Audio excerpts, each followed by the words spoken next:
state of emergency declared in Rivers State, Nigeria, and West Africa, a deep dive into the crisis and its implications.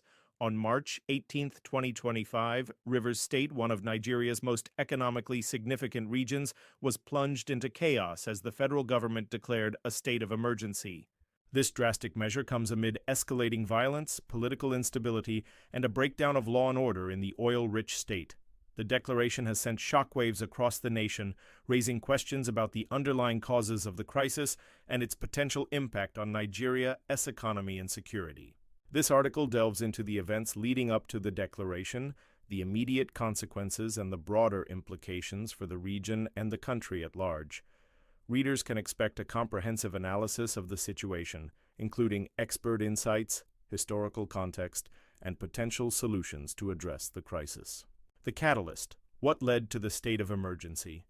The declaration of a state of emergency in Rivers State did not occur in a vacuum. For months, the region has been a hotbed of political tension, ethnic strife, and economic discontent. The immediate trigger was a series of violent clashes between rival political factions, which left dozens dead and hundreds displaced. These clashes were reportedly fueled by deep-seated grievances over resource allocation, political representation, and the perceived marginalization of certain communities. Historically, Rivers State has been a flashpoint for conflict due to its strategic importance. As the heart of Nigeria's oil industry, the state generates a significant portion of the country's revenue. However, this wealth has not translated into widespread prosperity for its residents. Instead, it has fueled corruption, inequality, and competition for control over resources. The recent violence is a stark reminder of the fragility of the region, its social fabric, and the failure of successive governments to address these systemic issues. The federal government's decision to declare a state of emergency underscores the severity of the situation. By taking this step, the government aims to restore order, protect critical infrastructure, and prevent the crisis from spilling over into neighboring states. However, this move has also raised concerns about the potential for further militarization and the erosion of civil liberties. Critics argue that a state of emergency is a temporary fix that does not address the root causes of the conflict, immediate consequences, life under a state of emergency. The declaration of a state of emergency has had an immediate and profound impact on the lives of Rivers State residents. Overnight, the streets of Port Harcourt, the state capital, were patrolled by armed soldiers, and a curfew was imposed to restrict movement. Businesses, schools, and government offices were forced to shut down, disrupting daily life and exacerbating the economic hardship faced by many residents. For the average citizen, the state of emergency has brought a mix of relief and anxiety.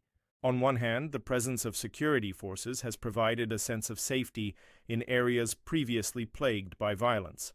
On the other hand, the restrictions on movement and the suspension of civil liberties have created a climate of fear and uncertainty.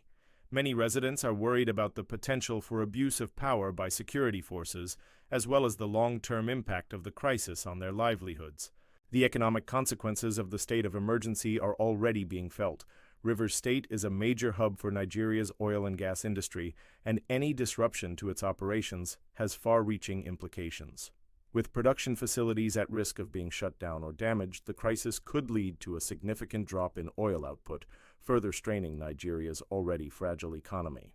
This, in turn, could lead to higher fuel prices, inflation, and increased hardship for millions of Nigerians.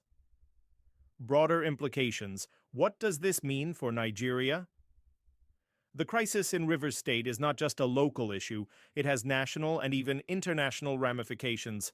Nigeria is Africa's largest economy and a key player in the global oil market. Any instability in Rivers State has the potential to disrupt global oil supplies, leading to higher prices and increased volatility in energy markets. This could have a ripple effect on economies around the world, particularly in developing countries that rely heavily on oil imports. At the national level, the crisis highlights the deep-seated challenges facing Nigeria's federal system. The country's complex ethnic and religious diversity has often been a source of strength, but it has also been a source of tension. The situation in Rivers State underscores the need for a more inclusive and equitable approach to governance, one that addresses the grievances of marginalized communities and ensures that the benefits of the country's wealth are shared more evenly. Looking ahead, the resolution of the crisis will require more than just military intervention. It will require a comprehensive strategy that addresses the root causes of the conflict, including poverty, corruption, and political exclusion. This will involve dialogue with all stakeholders, investment in infrastructure and social services, and a commitment to transparency and accountability. Only by tackling these underlying issues can Nigeria hope to achieve lasting peace and stability in Rivers State and beyond. The declaration of a state of emergency in Rivers State is a stark reminder of the fragility of Nigeria as social and political fabric. While the immediate focus is on restoring order, the long-term solution lies in addressing the root causes of the conflict. This crisis presents an opportunity for Nigeria to rethink its approach to governance and resource management and to build a more inclusive and equitable society. The road ahead will be challenging, but with the right policies and political will, it is possible to turn this crisis into a catalyst for positive change.